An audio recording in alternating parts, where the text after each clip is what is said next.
Welcome to the Hamptons. We all know that owning a second home here is a real estate must for many New Yorkers. But with the city's financial institutions licking their wounds this year, sales are down a stunning 40% and inventory is piling up. Today, we'll take a sweep through the East End to see how the shaky economy is impacting the rental market. We'll talk to 3 Hamptons brokers to find out whether more people are renting out their homes to generate income. We'll also visit a property, a $315,000 rental. And we'll talk to brokers about whether they're spending more time on rentals because sales are so few and far between. Let's get going. First stop, B. Smith's Restaurant in Sag Harbor, where we'll meet with Michael Daly of Beach Properties of the Hamptons, which is part of RE/MAX. We know that sales are soft this season in the Hamptons. How is that affecting rentals on the ground? There have been more homes going on the market this year. Because people wanted to hedge their bets and gain a little income and, stow a little bit away in case it gets to be a long winter. The late rental hit has been softer than I remember in recent years. While we had a very strong early hit, we had a pause then in about January and February, then all of a sudden we had another wave of renters. It seems like right now is when people are usually still renting for the remainder of July and the month of August.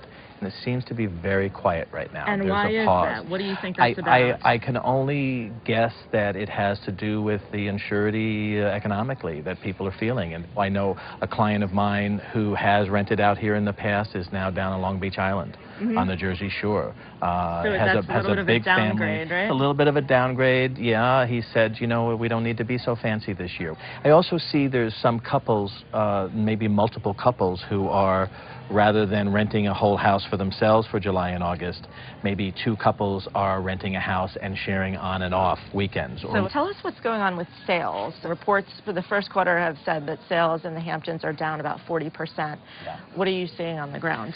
We're seeing now that by the end of the second quarter, they're down a full 50% from 07, yeah. And do you always see, historically, have you seen the rental market get a boost whenever the sales market declines? It does, yeah. It's kind of like a seesaw. It's an inverted demand, because if there's less people buying, then they still want to be here.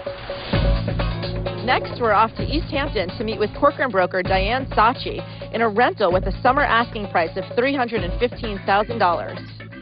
Tell us a little bit about this house that we're in. It's a bit late on the market, so at this point the season is now through Labor Day. It's on an acre. It's in the Georgica section of East Hampton. The house is stucco on the outside. It's 3 stories. It has 7 bedrooms. It also has a pool house, a pretty pool, and a garden. There's a piano room, which you can see from the back. Did you see more people close early this year just to kind of lock in a tenant? Kind of get the guarantee yes. that at a discount? I've seen more people lock in early at a discount. I've seen more tenants come out early to get a discount. And then at the other end, I've seen more people come out late to get a discount and more people taking a discount because it's late.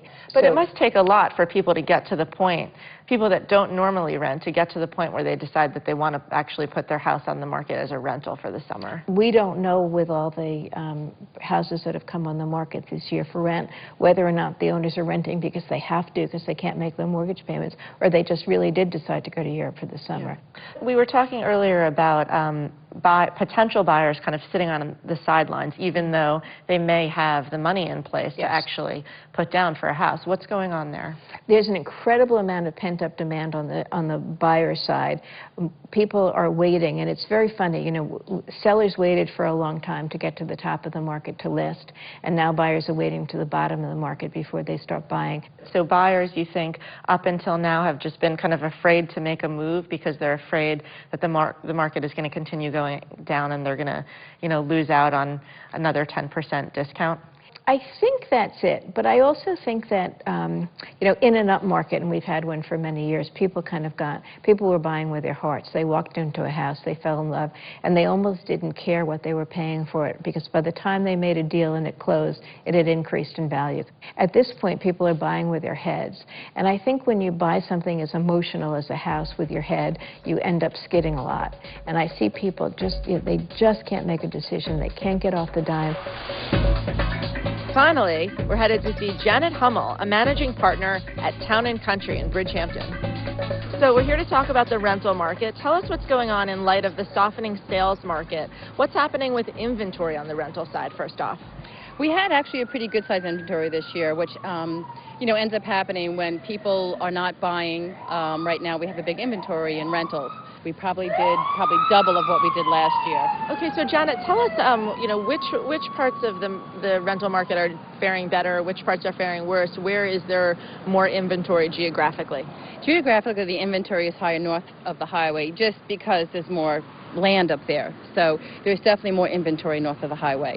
And talk a little bit, you said, you were telling me earlier that you'll often have people who will rent their home in Bridgehampton for a lot of money and then pick up and rent themselves down the street or in another town for less money so that they're turning a profit. Tell me a little bit about that, and is there also more of that this season? I definitely see more of that this season. We had a couple of people in a panic that rented the house at last minute, and they had to go and find something. Yeah, I myself used to do that. I've owned a couple of houses myself, and sometimes you get something that gives you an offer that you just can't refuse, and you say, yes, I'll do it, and you rent that, and you go down to someplace else where there's more inventory or stuff. So are there deals to be had? Are people coming in with low-ball offers? People are definitely coming with low-ball offers. Right now I have agents that are going out and people will pick like 3 houses and throw a number out. But people are not jumping on the low-ball offers. People are just saying, you know what, if I'm going to rent it for that much, then I'm just going to stay put this summer. It's not worth it to pack up and move out and then go get a place where they have to live.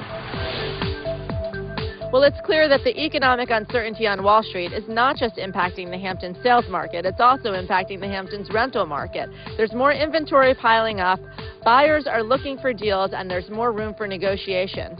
I'm Jill Gardner, and this is The Real Deal.